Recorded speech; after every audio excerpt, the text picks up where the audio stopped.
இன்று பார்த்தீங்கன்னா சனி மகா பிரதோஷம்.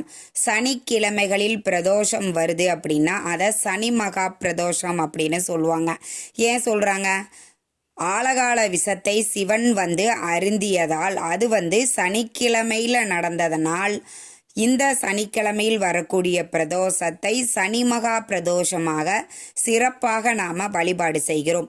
இப்படி சனி மகா பிரதோஷத்தன்று நீங்கள் உங்கள் வீட்டிற்கு அருகில் இருக்கக்கூடிய சிவன் ஆலயங்களுக்கு அபிஷேகத்திற்கு திருநீர் வாங்கி கொடுங்கள். இந்த திருநீரை வாங்கி கொடுத்தால் 16 வகையான செல்வங்களும் சேரும். ஏன்னா இது வளர்பிறையில் வரக்கூடிய பிரதோஷம். சிவபெருமான் சாம்பலைத்தான் உடல் முழுவதும் பூசிக்கொண்டு இருப்பார். அவருக்கு திருநீர் அப்படிங்கிறது மிக மிக பிடித்தமானது. இப்படி ஈசனுக்கு பிடித்த இந்த திருநீரை நாம் அபிஷேகத்திற்கு வாங்கி கொடுக்கும் பொழுது 16 வகையான செல்வங்களும் நம்மளை தேடி வரும் அப்படிங்கிறது ஐதீகம். அதனால்